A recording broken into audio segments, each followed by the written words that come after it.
Nāksim Dievu priekšā lūkšanā un pacelsim savus skatus un sirdis uz Dievu.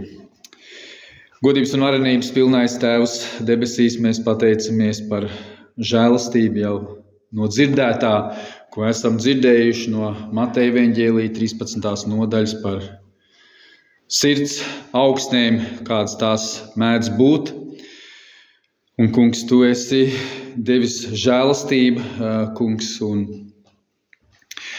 arī devis, kungs, iespēju dzirdēt tās skaidrojumu, kungs, un izvērtējot savas sirds, kur īsti mēs atrodamies un kāds ir mūsu stāvoklis tavā priekšā, vai mēs esam jaunpiedzimuši, vai esam salīdzināti, vai esam tie, kas nesam augļus, kungs, dod žēlastību redzēt, kungs, tavu spēku un tavu varenību, kungs, un es no sirds pateicos, kungs, ka tu esi tas, kas izraut cilvēku no tumsas un cel savā mīļotā dēla Jēzus Kristus valstībā.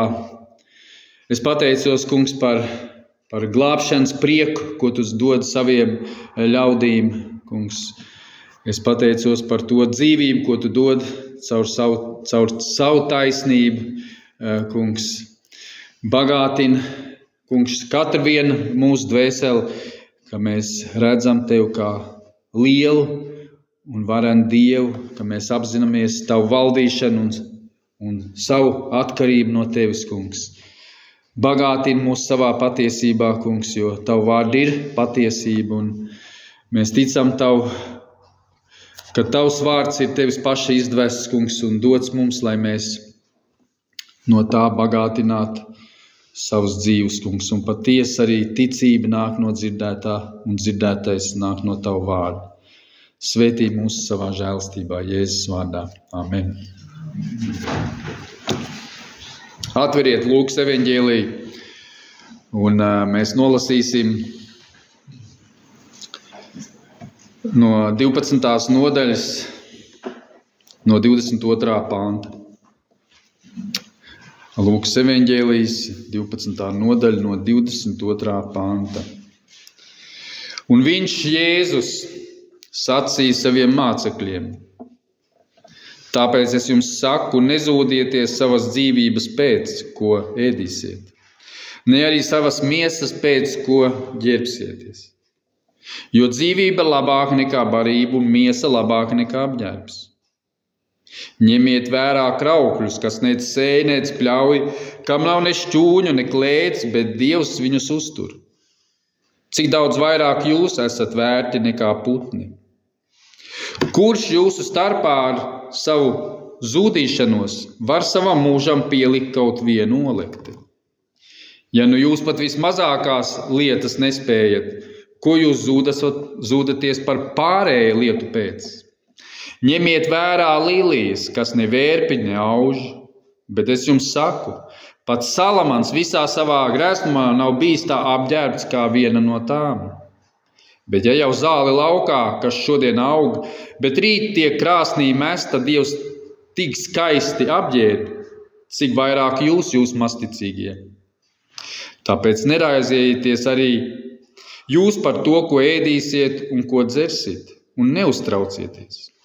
Jo visu to meklē pasaules tautas. Jūsu Tēvs jau zina, ka jums viss tas vajadzīgs. Dzenieties vairāk pēc Dieva valstības, tad jums šīs lietas tiks piemestas. Nebīsties, tu mazais ganāmais pulciņ, jo jūsu Tēvs ir nolēmis jums piešķirt valstību. Pārdodiet savu īpašumu un izdaliet to nabagiem.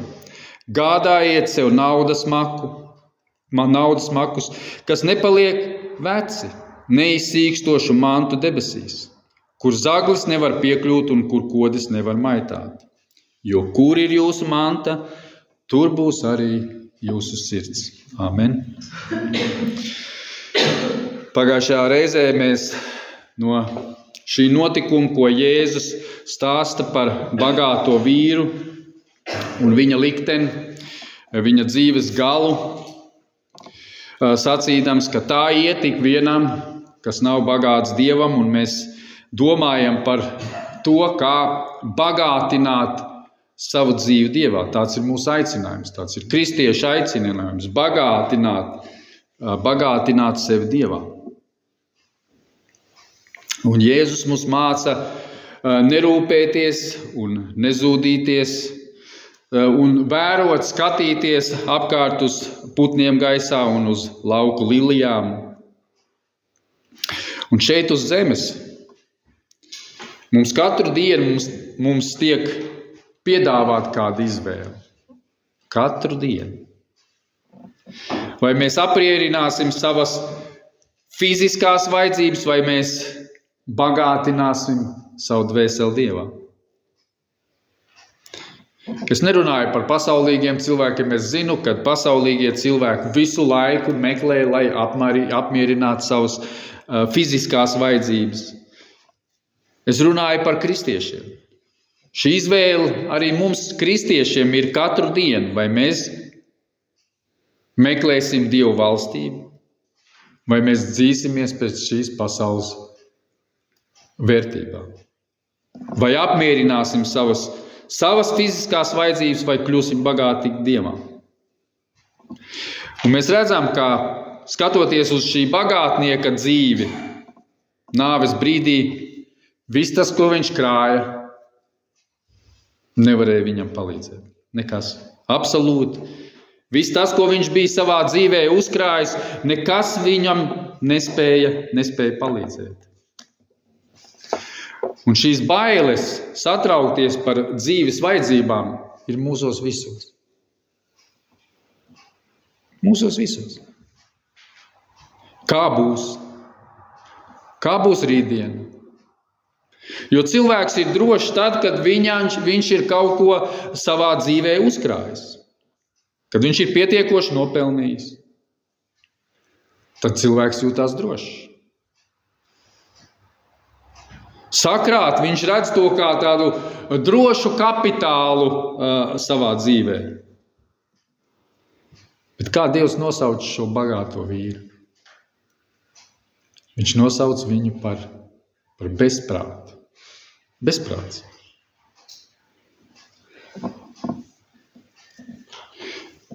Bailes par savu finansiālo stāvokli ir ļoti bieži mūsu dzīvē par fiziskām vajadzībām. Bet kristietim kā tādam viņam ir jābūt brīvam no šādām bailēm. Jo Dieva vārds šeit raksta, kur ir jūsu manta, tur būs arī jūsu sirds. Un ziniet, šāds cilvēks, viņš var nestāstīt, cik ļoti viņš mīl Dievu.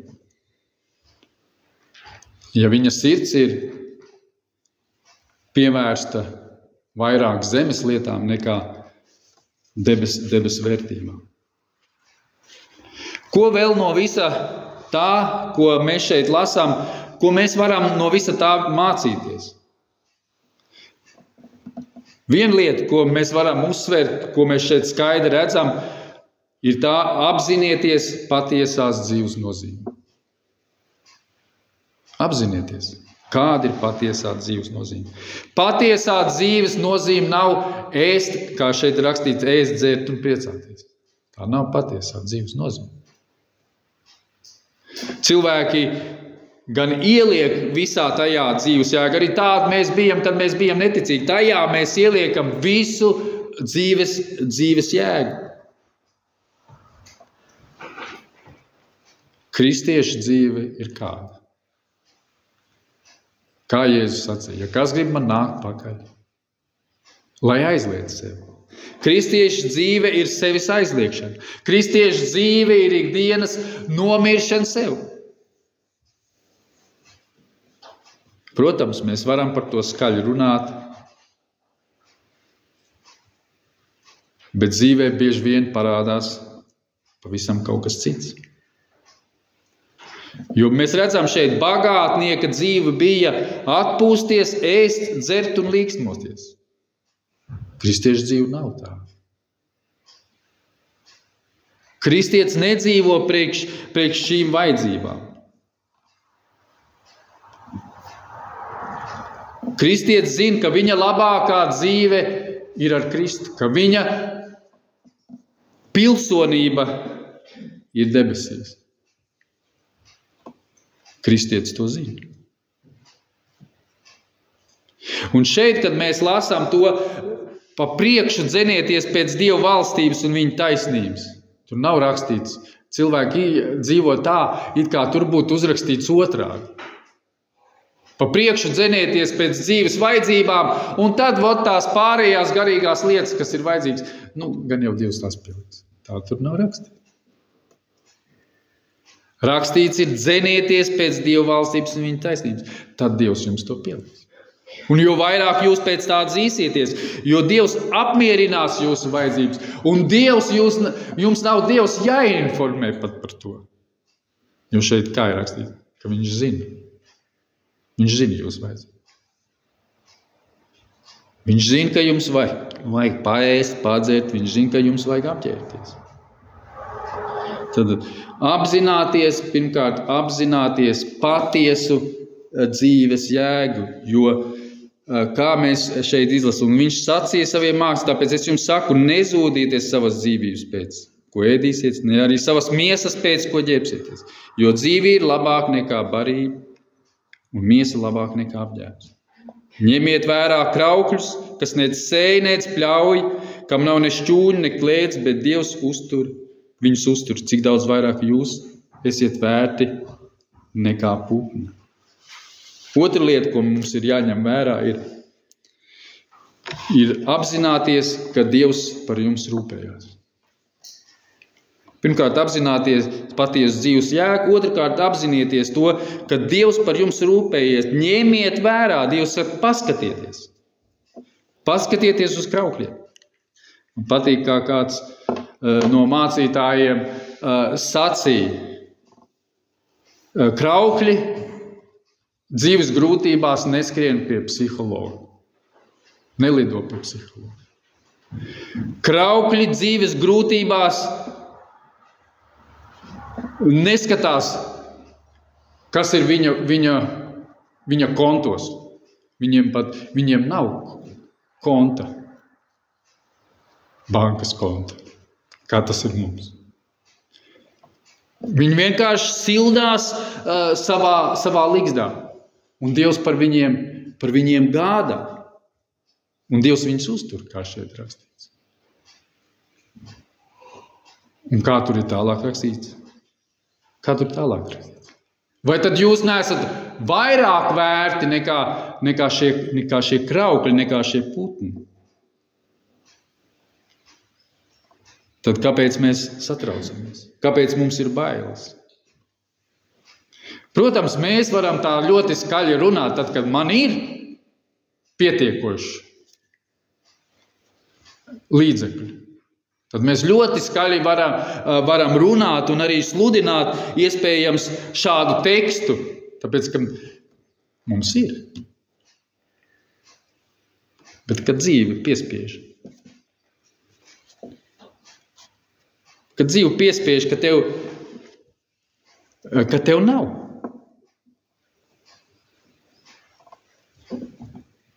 Kādu dziesmu tad tu dziedāsi? Mēs nesatraucamies tāpēc, ka mums ir. Un šeit katram ir jāpārbauda savs sirds, uz ko tad es īsti, tā patiesi īsti jāsalīdzinās ar Dievu. Uz ko tad es īsti paļauju? Uz ko? Uz to, kas man ir? Vai uz Dievu taisnību? Un Dievs mūs šeit grib iemācīt. Dievs grib mūs iemācīt, lai mēs apzinātos to. Lai mēs apzinātos patiesu dzīves jēgu un lai mēs apzinātos to, ka Dievs rūpējās par mums.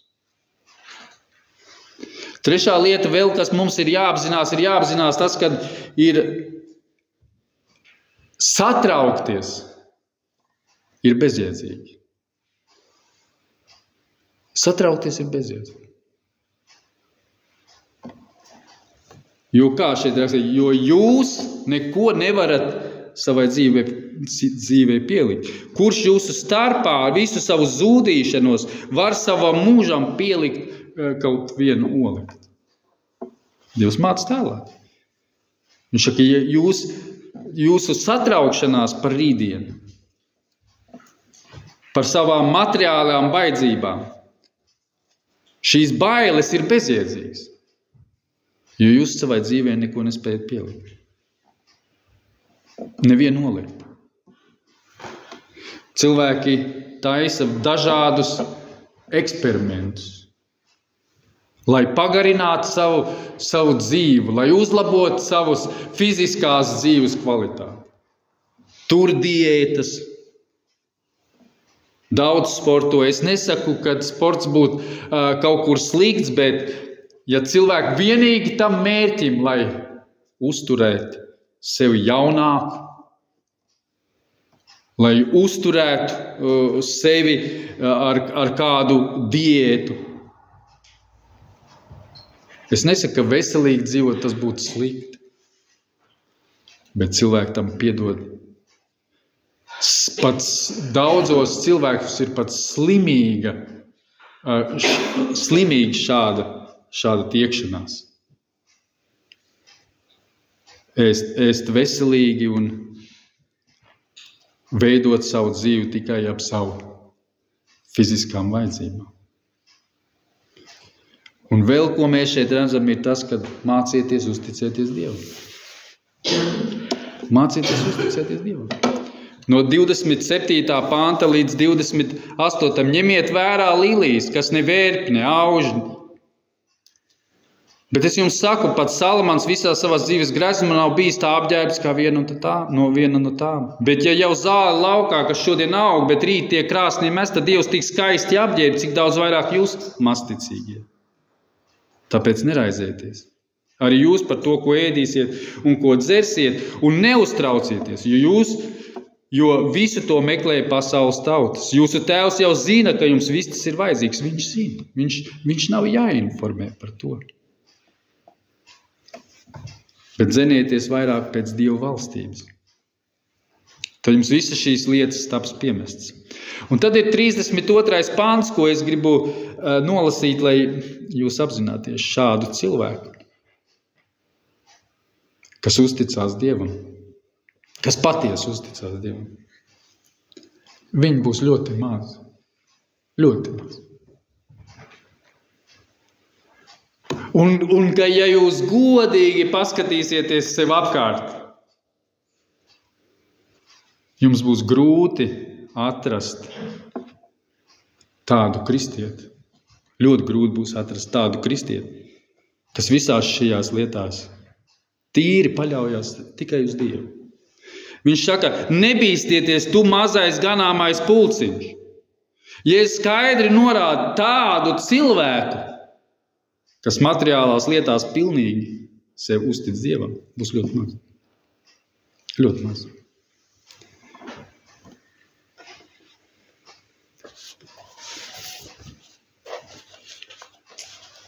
Par to ir vērts domāt, vērtēt savu dzīvi.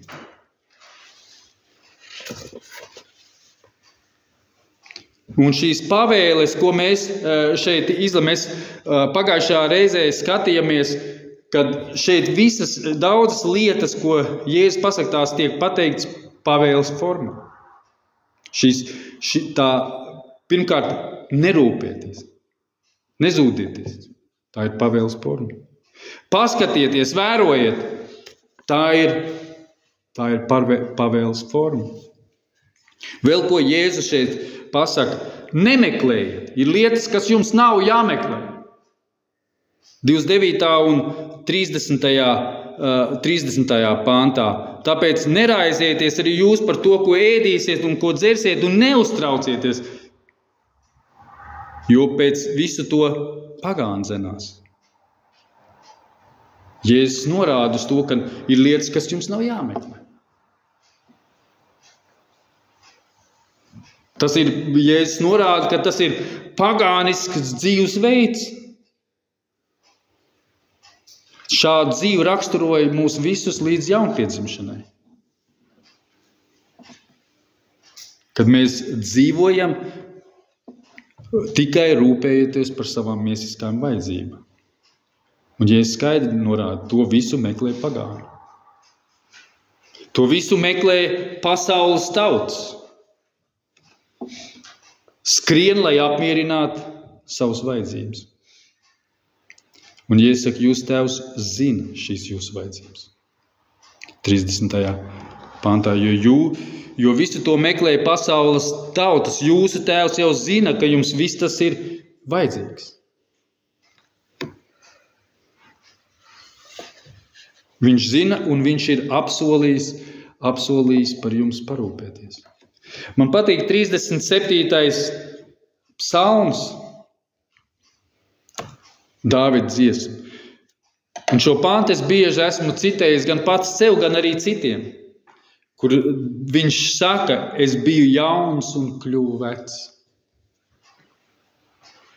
Un ziniet, ko viņš neredzēja? Ko viņš savā dzīvē nekad neredzēja? Viņš savā dzīvē nekad neredzēja to, ka taisnais, ka viņu Dievs kaut kad būtu atstājis. Viņš nekad to neredzēja. Nec viņa bērns lūdzam maizi.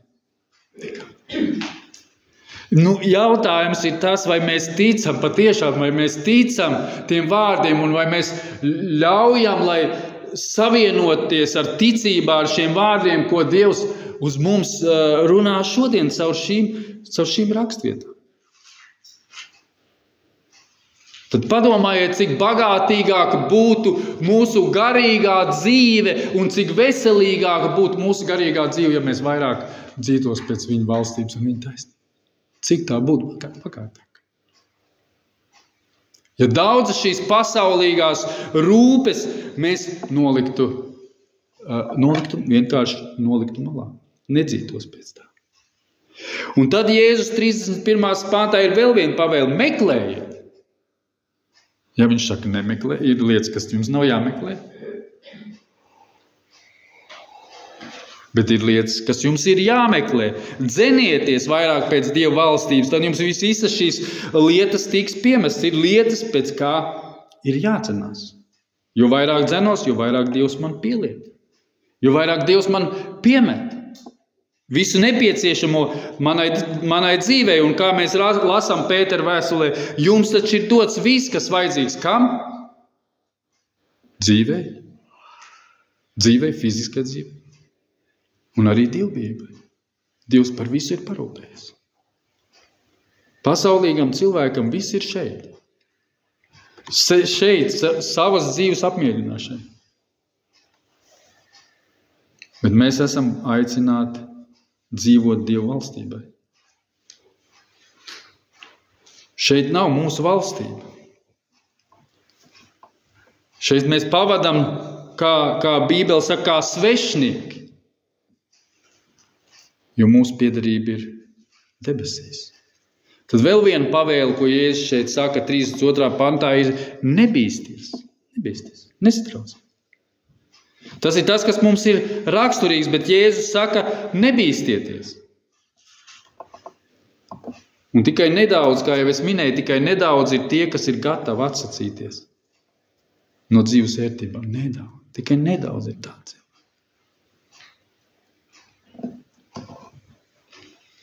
Jo bailes mums uzspiež satraukties. Bailes nedod drosmes mums atsacīties. Bet mūsu ticības dzīve nedrīkst būt tāda, ka mēs satraucamies un dzīvojam ar kuņģu čūlu no saviem satraukumiem.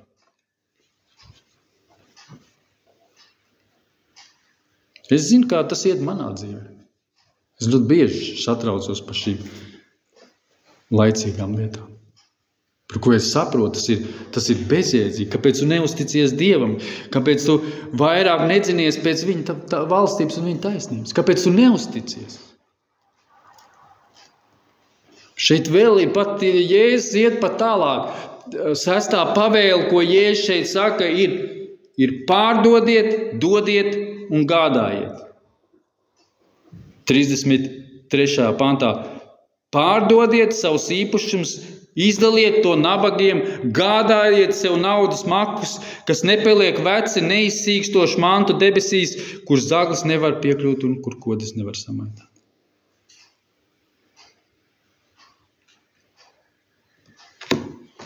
Mēs redzam tikai es savā dzīvē neesmu redzējis cilvēks, kas iet un pārdot visu, bet apastuļu laikā es redzu to. Apastuļu darbos es to redzu.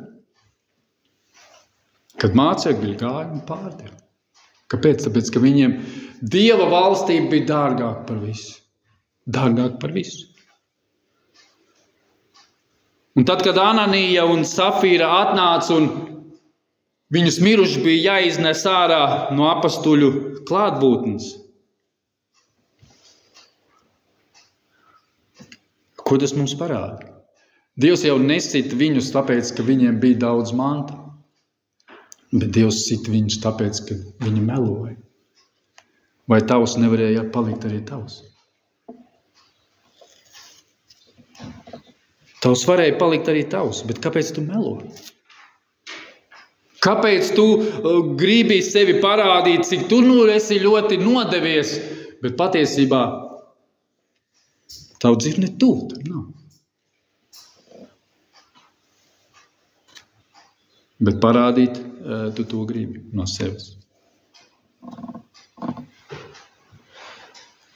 Tad šeit ir tas, to, ko nevar izdarīt Dievs. To, ko nevar izdarīt cilvēks, var izdarīt Dievs.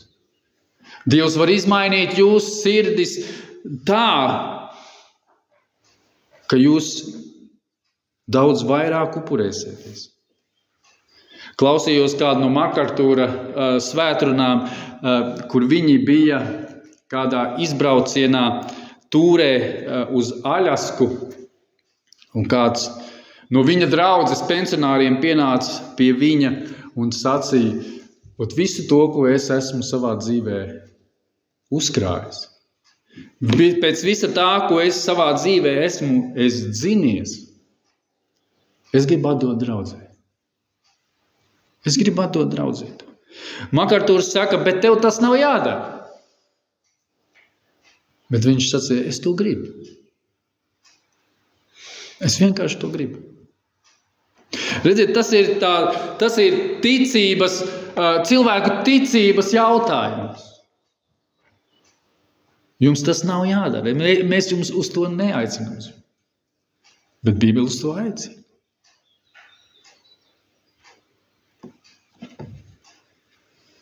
Un šajā dienā arī šī cilvēka dvēsele, kā Makarturs apliecina, Dievs viņu paņēma pie sevis. Jo viņš jau bija lielā vecumā un ar sirds vājību viņš mira. Šeit par bagātnieku ir teikts, kur tad paliks viss tas, ko tu esi uzkrājis? Kur paliks? Un tāpēc Bībele šeit raksta, nebīsties tu mazais ganām pulciņš, pārdod savu īpašumu, izdal to nabagiem un gādā naudas maku, kas nepaliek vecs. Pārdodiet, dodiet, gādājiet. Kaut ko pārdodiet, kaut ko dodiet, upurējieties un gādājiet par to, lai jūsu dzīve būtu bagātāka Dievā.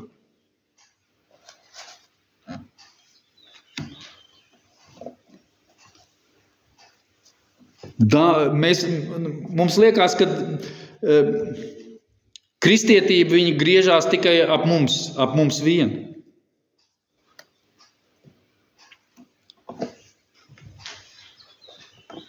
Bet kristietība ir tāda, ka mēs klausīmies no Mateja evaņģēlija, ka mēs nesam augļus.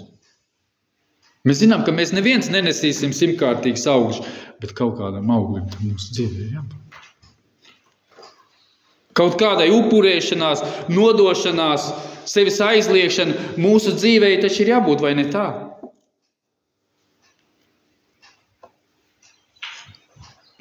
Kādai valstībai tad mēs īsti dzīvojam? Vēl kāds gadījums par Džona Veslī dzīvi. Kad viņi bija izgājuši kaut kur attālāk no mājas, kāds cilvēks pie viņiem pieskrēja un Veslījam sacīja, Džon, tavu māja ir nodegusi. Viņš saka, nē, man māja nav nodegusi. Viņa nekad nevar nodegt.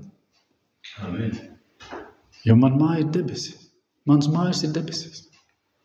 Un ja Dievs arī paņēmis ir šo manu laicīgo lietu, viņš ir sagādājis tikai, lai man būtu mazāk rūpes par daudzām lietām. Kā mēs satraucamies tad, kad mēs kaut ko pazaudējam? Mums liekas, ka visi dzīve pagalma. Ir sevišķi, ja mēs, kā mēs ķeram pie kabatas, ka mēs jūtam, ka vairs nav maksas kabatā vai telefons kaut kur pazudis. Sirds pat tā ātrāk sāk sisties. Amen. Bet iedomājieties, cik ļoti laba un pilnvērtīga jums būtu dzīve, ka jūs nevis ik pēc pusstundas vai 5 minūtēm neskatīties tajā telefonā, bet bagātināt savu dzīvi Dievā. Vai ne tā?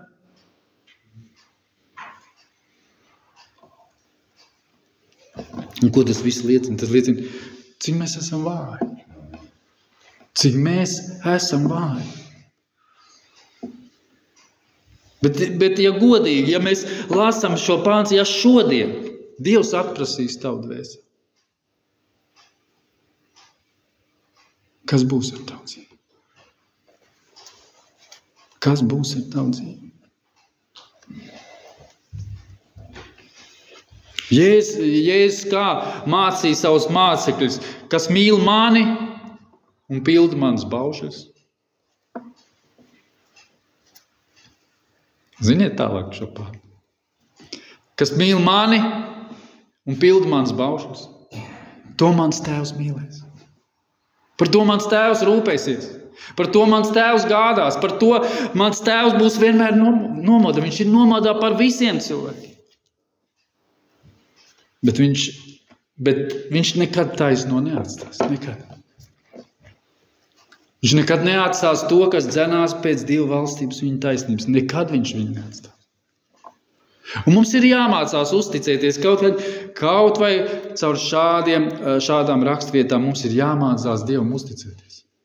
Ziniet, līdz šim man nelikās varbūt tik nozīmīgi šī rakstvieta, bet es saprotu ārprāts, cik šī materiālā pasaule man ļoti ietekmē. Cik drausmīgi tā man ietekmē. Cik drausmīgi tā man tur tādās važās, verdzībā. Bet Dievs ir vēlējies, lai mēs uzticētos viņam, vai ne tā? Amen. Amen. Un lūksim Dievu, lai Dievs stiprina mūsu dvēseles un ka mēs vairāk bagātināmies Dievā. Un mēs domāsim vēl par to, kā mēs varam bagātināties. Tēvs debesīs, mēs pateicamies par šīm tiešām rakstvietām, caur kurām Tu uz mums runā.